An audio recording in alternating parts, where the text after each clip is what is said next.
Muy bien, desde Tacuarembó nos trasladamos hasta aquí a la mesa de Modo País para hablar de una realidad que afecta a distintos barrios de Montevideo. Y cuando muchas veces hablamos de lo pequeño que es el país, no tenemos en cuenta también lo diverso y grande que es al mismo tiempo. Y acá me refiero puntualmente a un estudio que se ha elaborado concretamente en los barrios Punta de Rieles y Bella Italia, que refiere a lo que es la alimentación y a hacernos varias preguntas, ¿no? ¿Qué comemos? ¿Cuánto nos cuesta? ¿Y qué sucede también en algunos lugares cuando no se pueden poner frutas y verduras arriba de la mesa? Porque es realmente difícil para algunas familias poder cubrir esa pata alimentaria que a veces parece sencilla, pero no llega ni siquiera a ser básica. Vamos a hablar de este tema con dos especialistas. En primer lugar nos acompaña Alejandra Girona, profesora agregada del Observatorio del Derecho a la Alimentación de la Escuela de Nutrición de la UDELAR, y a su lado está también Leticia Vidal, que es ingeniera en alimentos y doctora en química también de la universidad. Bueno, gracias a ambas por estar y bueno, Muchas un gracias. gusto realmente compartir esta mañana con ustedes. ¿Cómo andan? Todo bien. Bienvenidas. Muchas gracias. Muchas gracias. Bueno, yo decía recién, la inseguridad alimentaria está sobre la mesa. Puntualmente se hizo un estudio con dos barrios, se trabajó. ¿Cuáles son las primeras conclusiones como para introducirnos ya en el tema? Capaz, antes de introducir en el tema de las características de lo que es el entorno alimentario de estos dos barrios que estudiamos, decir que este estudio inicia a partir de post-COVID, cuando profesores, docentes de liceos y UTUS reclamaban o comentaban o nos decían que había situaciones de hambre, de inseguridad alimentaria en los adolescentes que asistían a estos centros educativos. Ahí entonces nosotros lo que decidimos, junto con el Programa Integral Metropolitano, es estudiar, ¿sí?, la inseguridad alimentaria en Bella Italia y Punta Rieles, porque además es una zona de concentración de adolescentes. Estudiar algunas características de la alimentación de esos hogares en donde viven estos gurises. Y entonces allí lo que nos dio es que había una alta concentración, una gran tasa de inseguridad alimentaria. Sí, yo le decía recién, fuera de cámaras a Leticia, que recuerdo perfecto ese estudio, daba 39,7%, casi Perfecto. 40% para sintetizar de inseguridad Sí. alimentaria en aquel momento. Cuando recuerden que después se empezaron empezaron a aparecer datos a nivel nacional que nos hablan de un 15% de inseguridad alimentaria. ¿Qué es lo que decíamos ahí? Es que en los lugares en donde se concentra la pobreza, ¿sí?, en los lugares donde ya sabemos que hay mayores desigualdades, esa inseguridad promedio que hablamos de 15 aumenta muchísimo más. Bien, Y para eso, quien está del otro lado, inseguridad alimentaria, ¿qué significa técnicamente? fundamentalmente el término inseguridad alimentaria, que es un término que toma FAO para medir el acceso que tienen las familias a los alimentos. Y el acceso que yo tengo a la compra de alimentos puede ser por un tema de dinero, ¿sí?, de disponibilidad económica en mi hogar para comprar los alimentos, por eso se habla de no acceso a los alimentos. Y hay otra pata de la inseguridad alimentaria que lo que dice es, bueno, capaz las familias tienen dinero, pero lo que no está es disponible ese alimento. Y en estos barrios puntualmente, estos chiquilines, por ejemplo, ¿se da la particularidad que, por ejemplo, en algún momento de la semana no tienen un plato de comida arriba de la mesa? Se da, porque la inseguridad alimentaria se mide, tiene diferentes grados de medición. Tenés la inseguridad alimentaria más leve, que es en la cual las personas tienen algunas preocupaciones, incertidumbres sobre qué van a comer mañana, a cuestiones en donde empiezan a cambiar la calidad de la alimentación, ya no compro todo lo que querría, y después empieza a haber problemas en la cantidad hasta que los extremos, lo rojo, eso que se habla de inseguridad grave, tiene que ver con personas que pasan hambre. Por suerte es la menor cantidad, pero la gran concentración de la inseguridad alimentaria se aísla en lo moderado. Quiere decir que yo hago cambios. Y cuando vimos la alimentación de esos gurises, vimos que en realidad estos hogares tienen problemas para consumir frutas, para consumir verduras y para consumir carnes. Claro, ¿sí? alimentos saludables, ¿no? Alimentos saludables, y que varios estudios del núcleo, el observatorio, venían demostrando eso. Cuando yo no tengo dinero, lo primero que voy a dejar de consumir va a ser frutas, verduras y carne. El otro gran tema que también me interesaba charlar con ustedes tiene que ver con los puntos de venta muchas Claro. veces, ¿no? Que quizás la distancia más cercana que tiene un hogar de ese primer contacto con un supermercado, con un almacén, bueno, está a más de 600, 700 metros. Ya es también una complicación el traslado, o a veces incluso más, estamos hablando de kilómetros. Y lo otro, lo que decías, ¿no? La parte saludable, ¿no? ¿Dónde está allí la preocupación de ustedes? También tiene que ver con un costo muchas veces de los alimentos, que comer sano es caro justamente, ¿no? Sí, ahí en realidad justo lo que comentaba Ale, a partir de ese estudio donde se vio como ese problema de inseguridad alimentaria y además como ese problema de acceso a alimentos como frutas, verduras y carne, lo que nos interesó fue justamente ver eso, cómo eran los puntos de venta de alimentos que hay en esos barrios y qué tanto le cuesta a las personas acceder desde el punto de vista físico a esos lugares, ¿tá? Porque eso es como una premisa básica que tiene que haber, ¿no? O sea, para que una persona pueda realmente consumir un alimento o comprar un alimento, antes tiene que estar físicamente disponible, ¿no? Tienen que haber puntos de venta que vendan esos alimentos y a su vez la persona tiene que lograr llegar a esos puntos de venta. Eso es lo que vos comentabas de el tema de la distancia o cuánto le cuesta a alguien trasladarse hasta allí.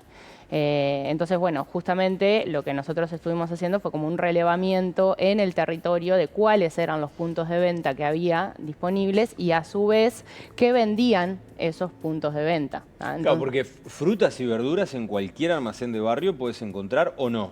Claro, bueno, eso fue una de las cosas que nosotros vimos y que por lo que es importante también tener en cuenta como la realidad local, ¿no? Porque en los estudios que hay en la literatura internacional, generalmente lo que se toma como indicador de un punto de venta donde se vende o se puede acceder a lugares saludables son los supermercados, porque los supermercados tienen como una oferta amplia de todo tipo de alimentos y de repente como en los comercios más chiquitos, por lo menos en todo lo que tiene que ver con los países anglosajones, tienen que ver con estos locales que están a las esquinas más parecidos a los kioscos, donde de repente no hay frutas, no hay alimentos frescos.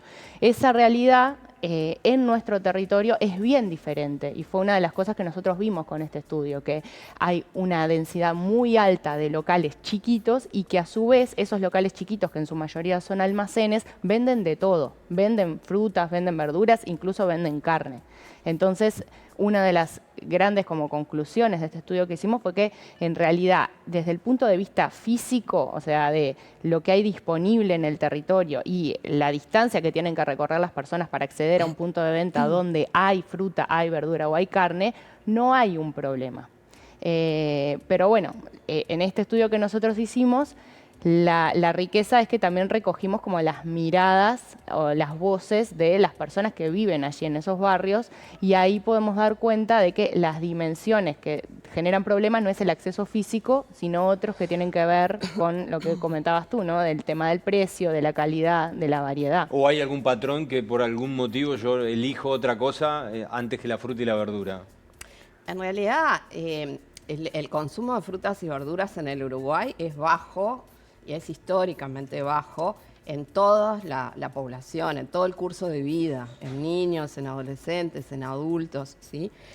El tema también es pensar que cuando uno habla de consumo de frutas y verduras, las recomendaciones lo que dicen es que tiene que haber diversidad de alimentaria, ¿no? Tiene que haber la mayor parte de los grupos de alimentos naturales, en este caso frutas y verduras.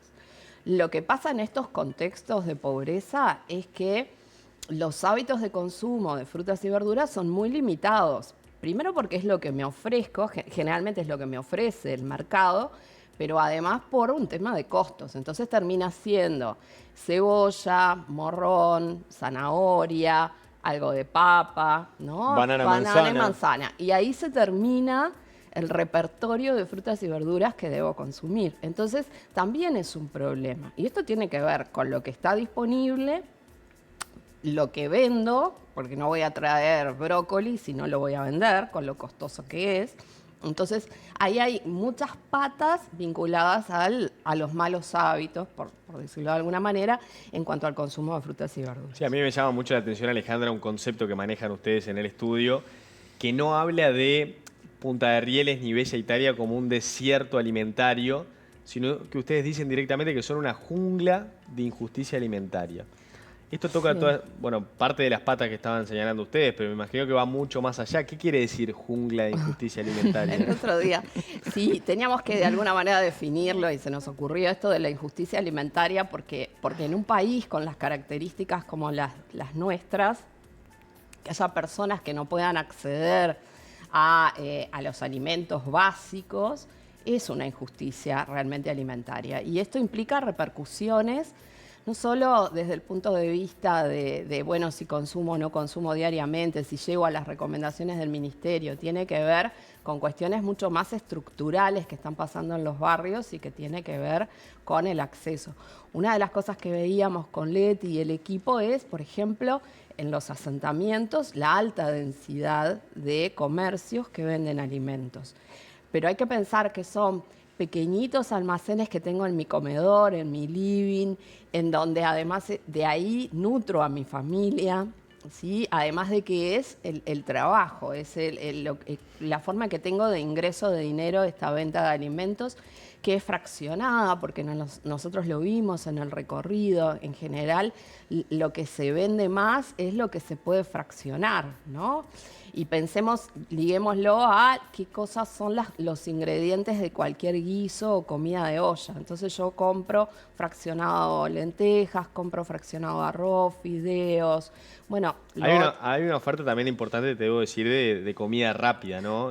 También no hay combate ahí un poco. productos ultraprocesados que también han copado todos los territorios por diferentes características, ¿no? Pero sí, obviamente que encontramos una oferta de productos ultraprocesados importante.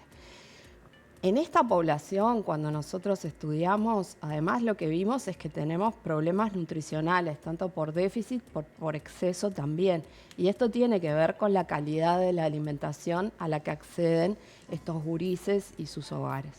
Entonces son múltiples dimensiones que Uruguay tiene en esta problemática de la injusticia alimentaria y que va a tener que resolver rápidamente, porque las consecuencias, uno siempre piensa en la nutrición en los primeros 1000 días de vida, ¿no? Y las ventanas de oportunidades, que ha sido fantástico lo que hemos avanzado para problematizar el tema de las infancias. Pero la adolescencia sigue siendo una ventana de oportunidad importante. No todo está perdido en términos de salud y en términos nutricionales. Claro, ahora, este informe serviría para tomar decisiones. Técnicamente, ¿qué decisiones se deberían tomar para por lo menos intentar corregir esta realidad? Bueno, nosotros así en el estudio damos algunas recomendaciones que tienen que ver, por ejemplo, bueno, hay cuestiones, si yo te estoy diciendo que el problema es la pobreza, el problema es que no tengo un salario, no un ingreso para comprar los alimentos como haces tú, nosotras, ese es el primer problema, un problema estructural importante porque la pobreza se concentra en las infancias y en la adolescencia en nuestro país. Así que por ahí hay un montón de cosas que el Estado debería poder trabajar.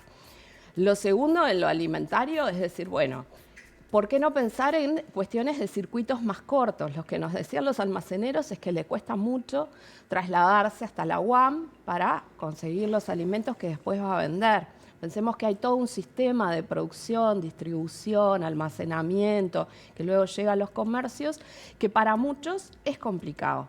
Entonces, bueno, quizás lo que tenemos que hacer es acercar los alimentos a estos barrios, pensar de qué manera mejorar el acceso a esos alimentos con precios quizás subsidiados.